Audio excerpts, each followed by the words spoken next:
In today's video, we are breaking down Terry Rozier and how he shoots the basketball. He is a very good shooter for the Charlotte Hornets, and of course, we need to break down some of the best shooters in the game so that we can become better shooters ourselves. Let's get down and let's check out how he shoots the basketball. Okay, so when he catches and gathers the ball, he dips the ball down to his knees. From there, what do we see? Well, we actually do see that his shoulders are lining up with his knees and his toes. This is a nice balanced shot all the way from the base, and that's where we really want to start. We also notice that he is looking at the rim. Even before he catches that ball, he is looking at that rim. He knows as soon as that ball is about a foot to 2 feet away from his hands, he is turning his head to look at the rim. This is a very big thing that a lot of younger players don't do, and that is because that is going to be your aim.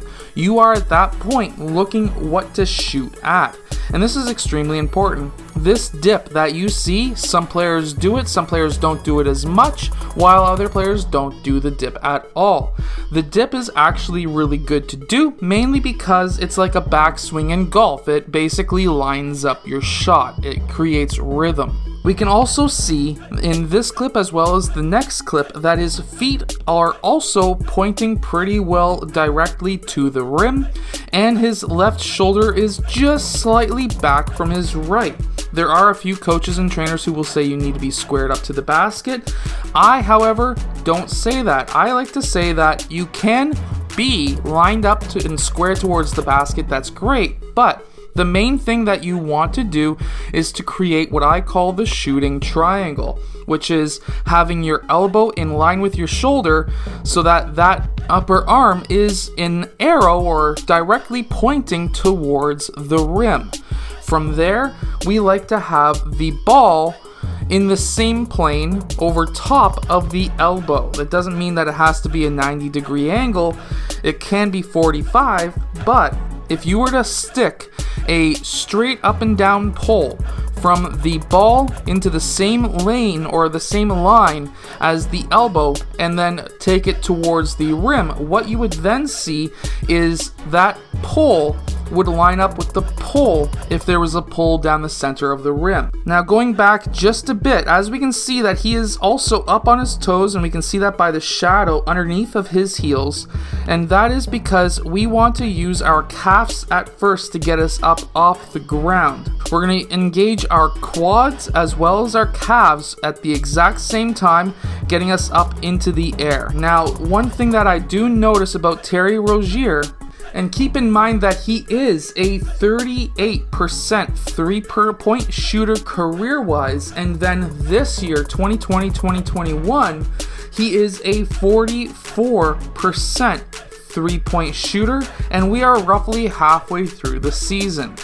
Now, this next point is very important, and that is Terry Rozier actually drifts forward on every single shot, and his body actually angles slightly forward as well. And usually when you see this in a player, you would normally say that this would be an inconsistent shot, because when you start drifting forward as much as Terry Rozier does, we can see that he jumps forward about 2.5, roughly maybe 3 feet.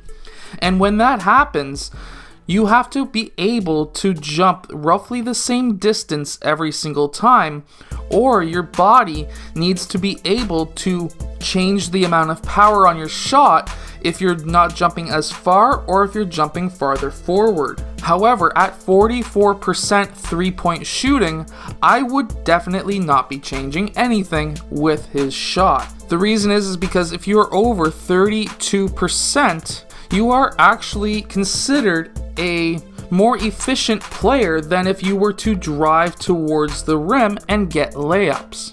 Now, not everybody will agree with that, but that is a fact that a lot of stats do tell us. Now, when he does raise the ball from his gather up into his set point, we want to really look at his elbow. Is his elbow bending on the way up? And as we can see, it is not. This is creating what I like to call a very consistent shot, or at least a very consistent base, because when you want to bend your elbow on the way up, what happens is if you bend it too far when you get to this point, what's going to happen is you may be a little bit more inconsistent, because at 90 degrees you're going to have a faster release. At a 45-degree angle it's going to be more powerful but slower release, and you don't necessarily want to change your set point.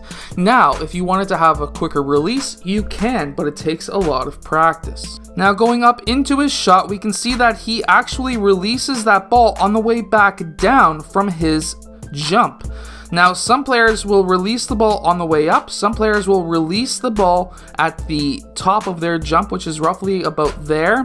And then some really advanced players will actually release that ball on the way back down for maybe a tenth of a second on the way back down.